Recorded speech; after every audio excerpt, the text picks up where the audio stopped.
오늘 시간에는 환란의 징조는 임마누엘, 이 제목으로 하나님의 말씀을 상고해 보도록 하겠습니다.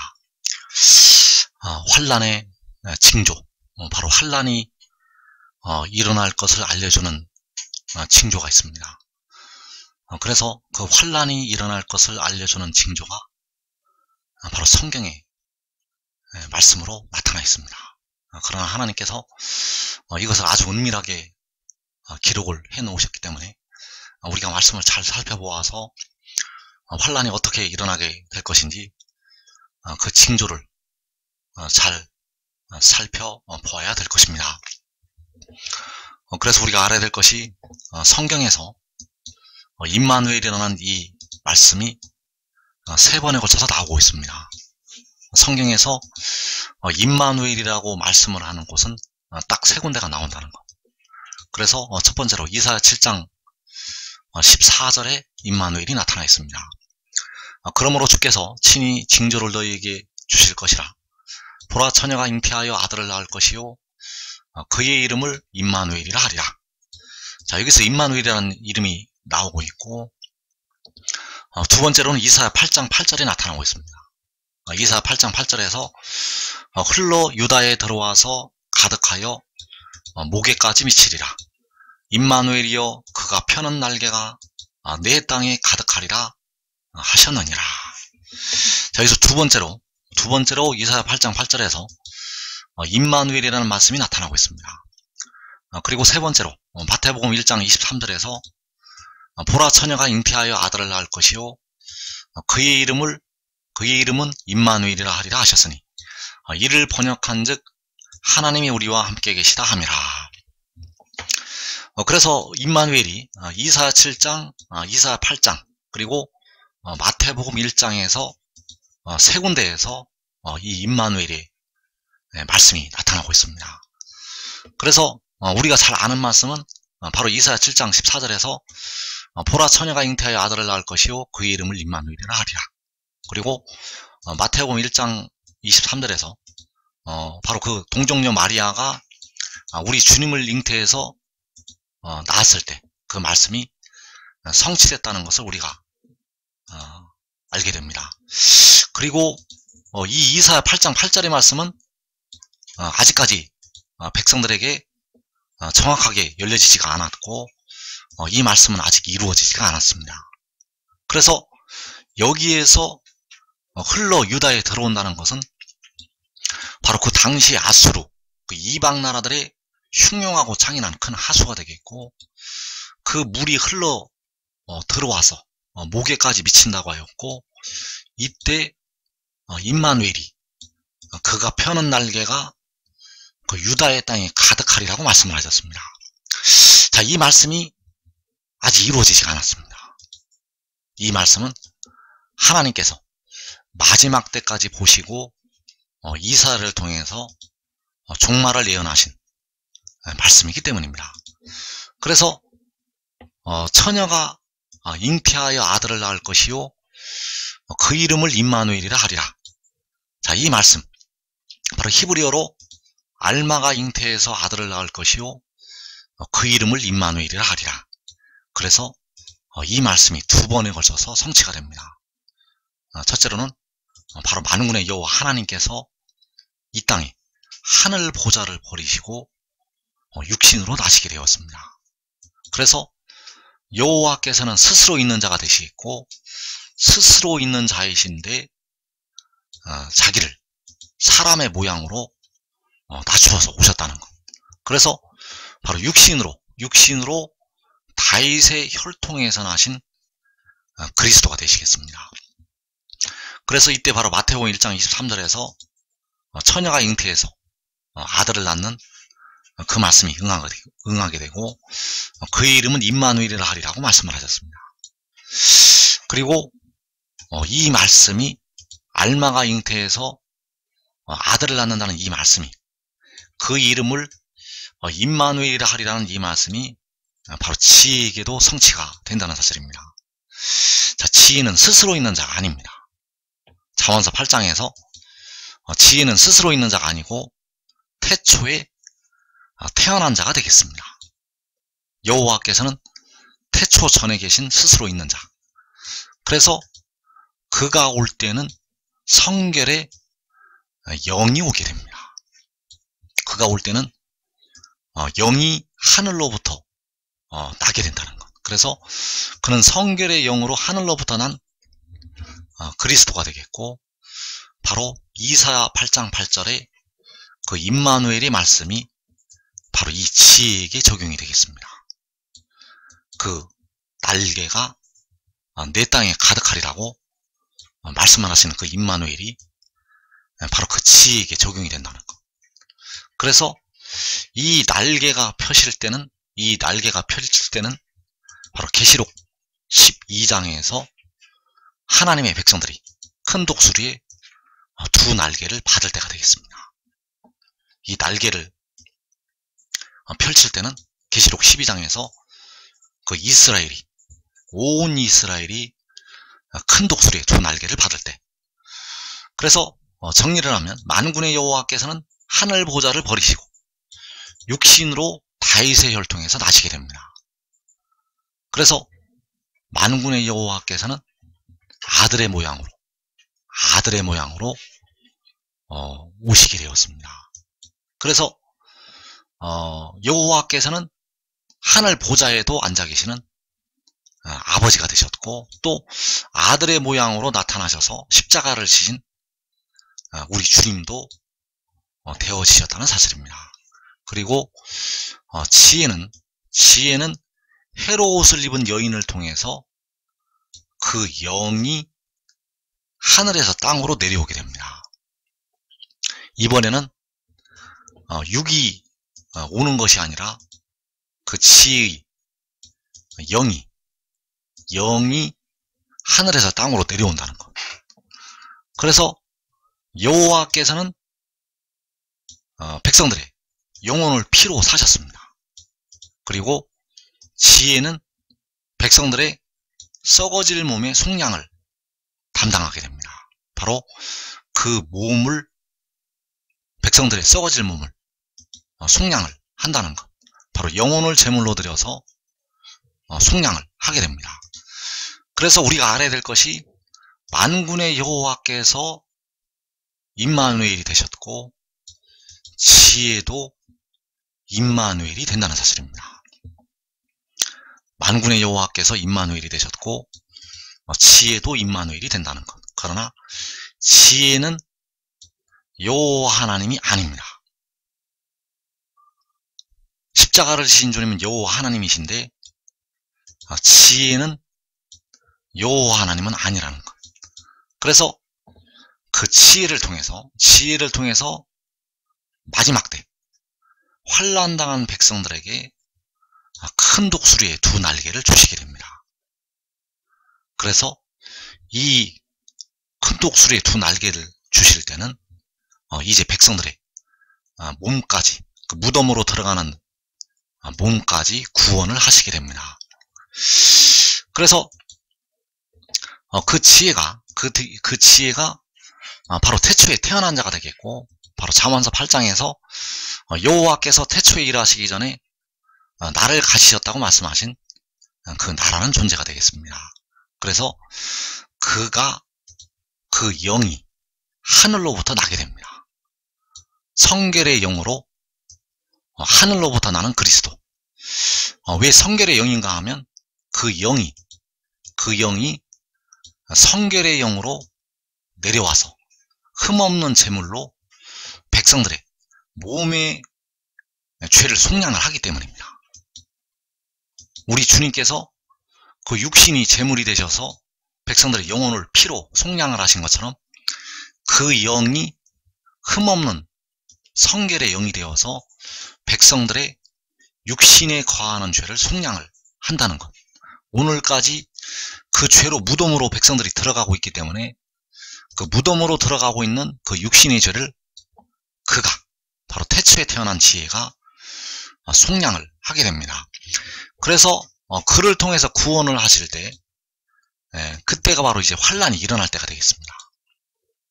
그를 통해서 구원을 하실 때는 야곱의 환난이 일어날 때가 되겠습니다. 그 야곱의 환란이 일어날 때 그 4분의 1이 죽는 환란 후에 그를 통해서 구원하시게 됩니다. 그래서 그 4분의 1이 죽을 때 그 이방 나라의 악한 세력들이 유다에 들어오게 됩니다. 여기서 들어오게 되는 유다는 계시록 7장에서 인침을 받을 유다 지파를 가리키고 있습니다. 그래서 그 유다에 들어와서 가득하여 목에까지 미치리라. 그래서 이 목에까지 미칠 때는 4분의 1이 다 죽었을 때가 되겠습니다. 이 땅에서 4분의 1이 다 죽을 때 이제 목에까지 미치게 됩니다. 바로 5제인을 떼실 때 그 수가 차기까지, 그 수가 다 찰 때가 바로 그 목에까지 미칠 때, 그래서 그 수가 차게 되면 임마누엘을 통해서 바로 그 날개를 펴시게 된다는 것. 그래서 임마누엘이여 그가 펴는 날개가 내 땅에 가득하리라. 이 말씀이 마지막 날에 이루어지게 되겠습니다. 그래서 이 이사야 8장 8절에 임마누엘, 이 임마누엘을 통해서 하나님께서 징조를 보이시게 됩니다. 그래서 그 지혜를 통해서 앞으로 일어날 일들을 징조로 백성들에게 보여주신다는 것. 그래서 십자가를 지신 주님을 통해서는 징조를 보이시지는 않으셨습니다. 십자가를 지신 주님께서는 징조를 보이시지는 않으셨다는 것. 그래서 마태복음 1장에서 징조에 관한 말씀이 없고 보라 처녀가 잉태하여 아들을 낳는다는 그 말씀만 나타나고 있다는 것. 그래서 이 징조에 관한 말씀은 바로 지혜를 통해서 이루시게 됩니다. 그래서 그러므로 주께서 친히 징조를 너희에게 주실 것이라. 보라 알마가 잉태하여 아들을 낳을 것이요 그의 이름을 임마누엘이라 하리라. 그래서 친히 징조를 백성들에게 주시게 되는데 이 징조가 바로 알마가 잉태해서 낳는 아들이 되겠습니다. 알마가 잉태해서 낳는 아들이 징조, 바로 그의 이름을 임마누엘이라 하리라. 바로 죄 있는 육신의 모양 안에 보내시는 자기 아들, 그 죄 있는 육신의 모양 안에 보내시는 성결의 영, 그 영이 바로 주께서 친히 주시는 징조가 된다는 것. 그래서 하나님께서는 로마서 8장 3절에서 죄 있는 육신의 모양 안에 자기의 아들을 보내셨다고 말씀하셨습니다. 그 자기의 아들이 주께서 백성들에게 친히 주시는 징조가 된다는 것. 그래서 그 징조가 바로 계시록 12장 5절에서 여자가 낳는 아들이 되겠습니다. 이 여자가 낳는 아들은 바로 하나님께서 보내시는 자기의 아들이라는 것. 이 여자가 낳는 아들은 하나님께서 보내시는 자기의 아들, 바로 하나님께서 백성들에게 주시는 징조가 되겠습니다. 그래서 주님께서는, 십자가를 지신 주님께서는 본래가 하나님이 되시겠습니다. 아들의 모양으로 자기를 감추셨지만은 그분은 본래는 아버지 하나님이십니다. 이제 백성들이 주를 온전히 알게 될 때 우리 주님께서 아들이 아니라 아버지 하나님이 되신다는 사실을 깨닫게 됩니다. 지금은 주를 부분적으로 알고 있기 때문에 아들로서의 주님으로만 알고 있습니다.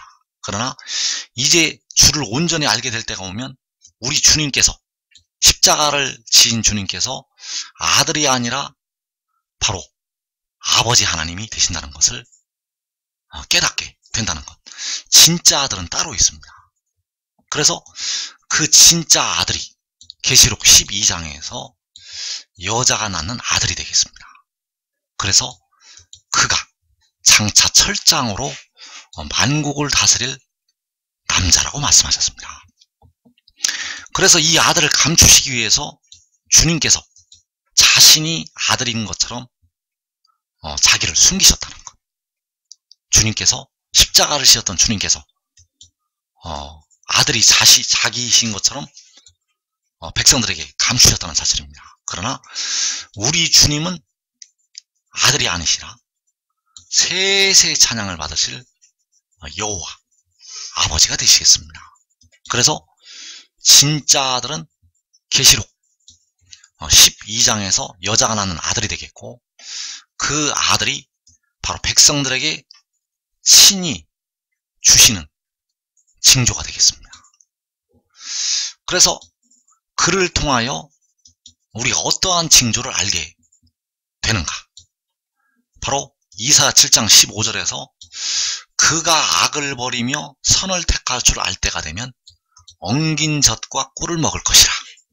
자, 이것이 징조가 되겠습니다. 그가 악을 버리며 선을 택할 줄 알 때 엉긴 젖과 꿀을 먹는다는 것. 그래서 그가 악을 버리고 선을 택할 줄 알 때는 하늘에서 응답이 임할 때가 되겠습니다.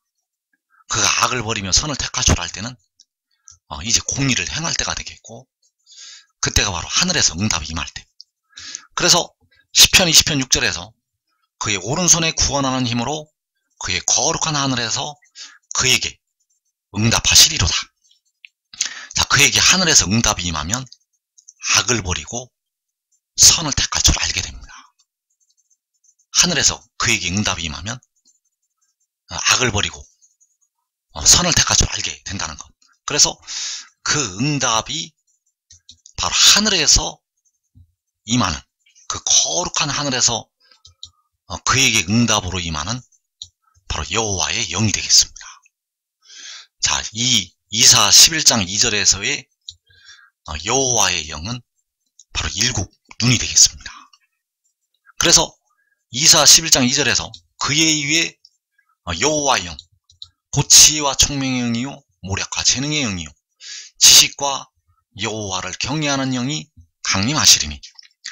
자, 그 위에 여호와의 영이 강림을 하시는 것이 그 거룩한 하늘에서 그에게 응답을 하시는 것이 되겠습니다. 자, 이 영이 임하게 되면 그가 공의로 판단을 하게 됩니다. 이 영이 임하게 되면 그가 악을 버리며 선을 택할 줄 알게 되고 공의로 판단을 한다는 것. 그래서 이때가 바로 계시록 6장에서 그 환난 날이 되겠습니다. 그 환난 중에 거룩한 하늘에서 응답이 임하게 됩니다. 그래서 이 응답이 임하게 되면 그를 따랐던 의의 나무들이 엉긴 젖과 꿀을 먹게 됩니다. 그를 따랐던 의의 나무들이 이 엉긴 젖과 꿀을 먹게 된다는 것. 그래서 그 엉긴 젖과 꿀이 바로 감람류와 포도주가 되겠습니다. 이 엉긴 젖과 꿀이 감람류와 포도주. 계시록 6장에서 셋째 인을 떼실 때, 이 땅에 기근이 임할 때 감람류와 포도주는 해하지 말라고 말씀을 하고 있습니다. 그래서 그 감람류와 포도주가 말하는 것이 바로 이 엉긴 젖과 꿀이라는 것. 그래서 그 엉긴 젖과 꿀이 바로 이사야 25장에서 골수가 가득한 기름진 것과 오래 저장하였던 맑은 포도주가 되겠습니다. 이 골수가 가득한 기름진 것과 오래 저장하였던 포도주, 이것이 바로 백성들의 육신까지 이제 무덤에서 벗어나게 하는 생명수 샘물이 되겠습니다. 그래서 그 생명수 샘물이 바로 이 감람류와 포도주이고 바로 여호와의 영이라는 것. 이 영이 바로 엉긴 젖과 꿀이라는 사실입니다. 그래서 이 영이 그 위에 임하게 되면, 그를 따랐던 의의 나무들이 이 엉긴 젖과 꿀을 먹어서 이제 사망이 끝나게 됩니다. 사망이 끝난다는 것은 이제 더 이상 그들은 무덤에 들어가지 않는다는 것. 그래서 너희가 즐겨 순종하면 땅의 아름다운 소산을 먹을 것이라고 말씀하셨습니다. 이사 1장 19절에서 너희가 즐겨 순종하면 땅의 아름다운 소산을 먹을 것이라는 것. 그래서 그 땅에 있는 그 땅의 소산으로부터 바로 이 엉긴 젖과 꿀이 나와서 그 의인나무들을 먹이게 됩니다. 여러분들이 즐겨 순종하면 이 땅의 아름다운 소산을 먹게 된다는 것. 바로 엉긴 젖과 꿀을 먹게 됩니다. 그래서 이 아름다운 소산을 먹을 자들이 바로 의인나무들이 되겠고, 바로 지혜를 따랐던 하나님의 종들이 되겠습니다. 그래서 그가 악을 버리며 선을 택할 줄 알 때 그 엉긴 젖과 꿀을 먹게 되고, 그러나 이 아이가 악을 버리며 선을 택할 줄 알기 전에 일어나는 일이 있습니다. 이 아이가 그 이사야 8장 8절에서 그가 펴는 날개가 내 땅에 가득하리라고 말씀을 하신 그 임마누엘이 악을 버리며 선을 택할 줄 알기 전에, 계시록 12장에서 그 여자가 낳은 아들이 악을 버리며 선을 택할 줄 알기 전에 내가 미워하는 두 왕의 땅이 황폐하게 되리라. 자, 여기서 내가 미워하는 두 왕의 땅은 당시 그 아하스 왕을 괴롭혔던 그 북이스라엘과 아람 땅을 가리키고 있습니다. 그 남쪽을 쳐들어왔던 그 북쪽의 땅이 황폐하게 되리라고 말씀하셨다는 것. 그래서 당시 아하스 왕을 향해서 이 말씀을 하셨지만, 이것은 바로 마지막 날에 유다 지파가 될 이 해도는 나라를 향해서 하신 비밀의 말씀이 되겠습니다. 그래서 이 아이가 악을 버리며 선을 택할 줄 알기 전에 그 땅이 황폐하게 되리라. 왜 황폐하게 되는가 하면 바로 아수르가 쳐들어왔기 때문입니다. 이 아수르가 쳐들어와서 그 남쪽 나라를 쳐들어왔던 북쪽 나라를 완전히 멸절을 시키게 됩니다. 그 남쪽 나라를 쳐들어왔던 그 북쪽 나라를 완전히 멸절을 시켰다는 것. 그래서 이 말씀이 마지막 날을 향하신 하나님의 징조의 말씀이 된다는 사실입니다. 그래서 계시록 12장의 아이가 악을 버리며 선을 택할 줄 알기 전에 큰 환란이 일어나게 됩니다.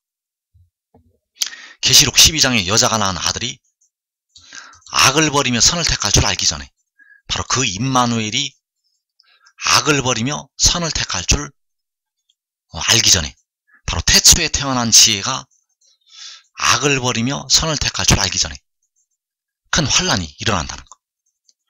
그래서 계시록 12장의 아이가 그 임마누엘이 되겠고, 그에게 일곱 눈이 임하기 전에 바로 하늘에서 그 응답이 임하기 전에, 바로 공의로 판단하기 전에 이 땅에 큰 환란이 일어나게 됩니다. 그래서 그 계시록 12장의 아이에게 하늘에서 응답이 임하기 전에 야곱의 환란이 시작이 됩니다. 그 아이에게, 그 여자가 낳은 아들에게 하늘에서 응답이 임하기 전에 야곱의 환란이 시작이 된다는 것. 그래서 이 아이가 악을 버리며 선을 택할 줄 알기 전에 그 땅이 황폐하게 된다고 말씀을 하셨고, 또 이사 7장 8절에서 65년 내에 에브라임이 패망하여 다시는 나라를 이루지 못할 것이라고 말씀하셨습니다. 65년 내에 에브라임이 패망을 한다는 것. 이 패망을 하는 에브라임이 바로 그 두 왕의 땅이 되겠습니다.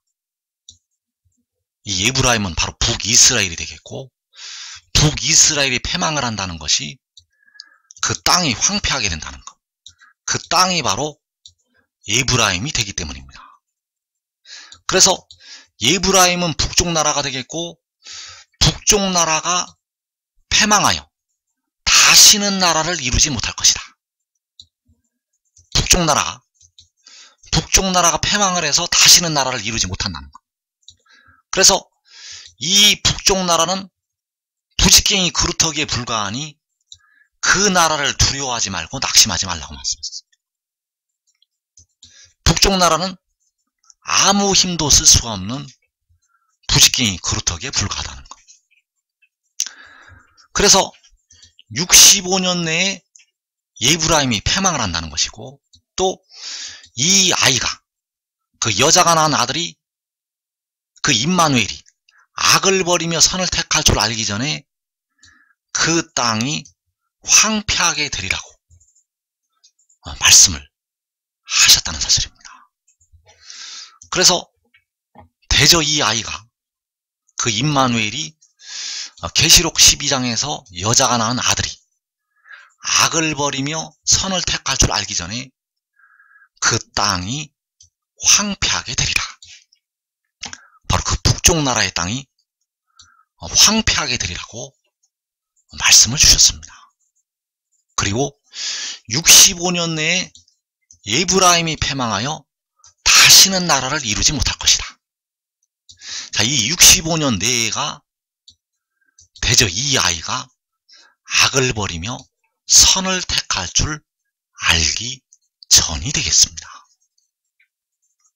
이 65년 내가 대저 이 아이가 악을 버리며 선을 택할 줄 알기 전에, 그래서 북쪽 나라가 남쪽 나라를 쳐들어왔을 때, 그 북쪽 나라가 남쪽 나라를 쳐들어왔을 때 그 북쪽 나라가 남쪽 나라를 이기지 못하였었습니다. 그 북이스라엘이 아람과 동맹을 맺어서 남쪽을 쳐들어왔다고 이사 7장에서 말씀을 하고 있고, 그런데 능히 이기지 못했다는 것. 자, 우리나라를 1950년에 북쪽 나라가 쳐들어왔습니다. 우리나라를 1950년에 북쪽 나라가 쳐들어왔다는 것. 그런데 65년 내에 에브라임이 패망하여 다시는 나라를 이루지 못할 것이라고 말씀을 하시고 있습니다.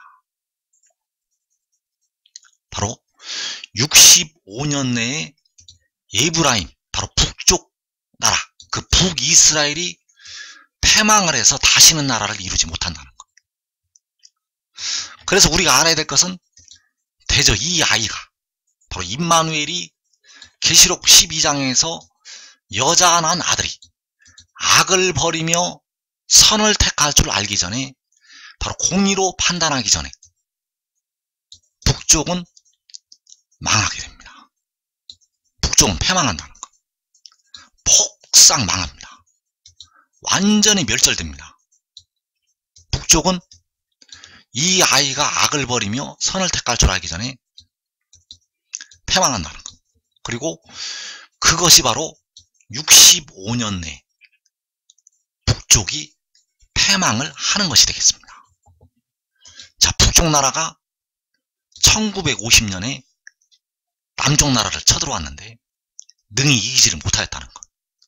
자, 능히 이기지를 못하였는데 주님께서 이사야를 보내서 65년 내에 에브라임이 패망을 할 것이라고 말씀을 하셨습니다.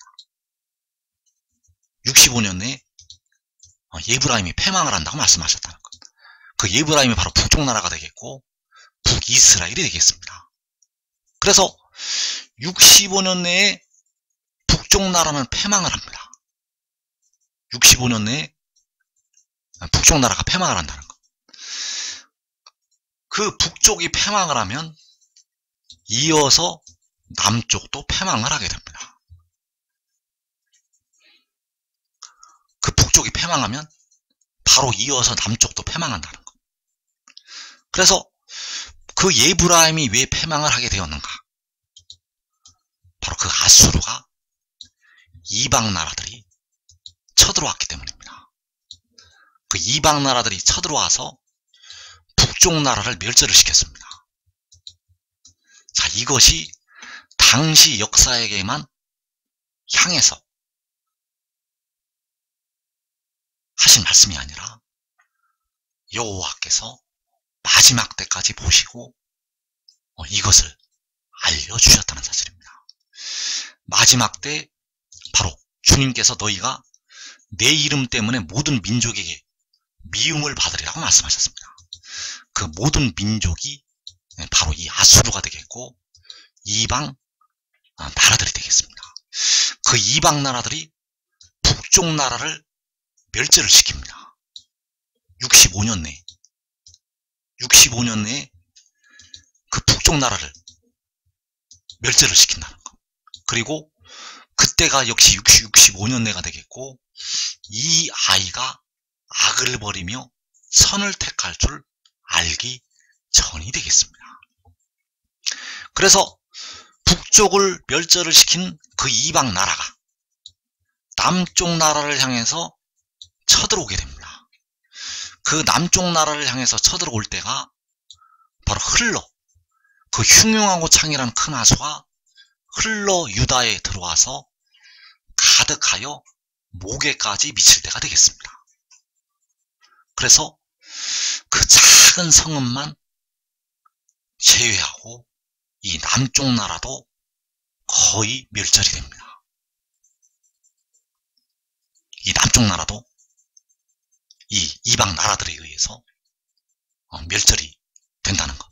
그래서 이 비밀을 깨닫고 지혜를 따르는 자들, 지혜를 섬기고 지혜를 사랑하고 그 지혜를 얻는 자들은 이 환난에서 자기와 자기의 가족의 생명을 건지게 됩니다. 이 환난에서 자기와 자기 가족의 생명을 건진다는 것. 그래서 너희가 즐겨 순종하면 이 땅에 아름다운 소산을 먹을 것이라고 말씀하셨고 거절하여 배반하면 칼에 삼켜지리라고 말씀을 하셨습니다. 그래서 즐겨 순종을 해서 이 땅에 임하게 될 환난을 면하기를 축원합니다.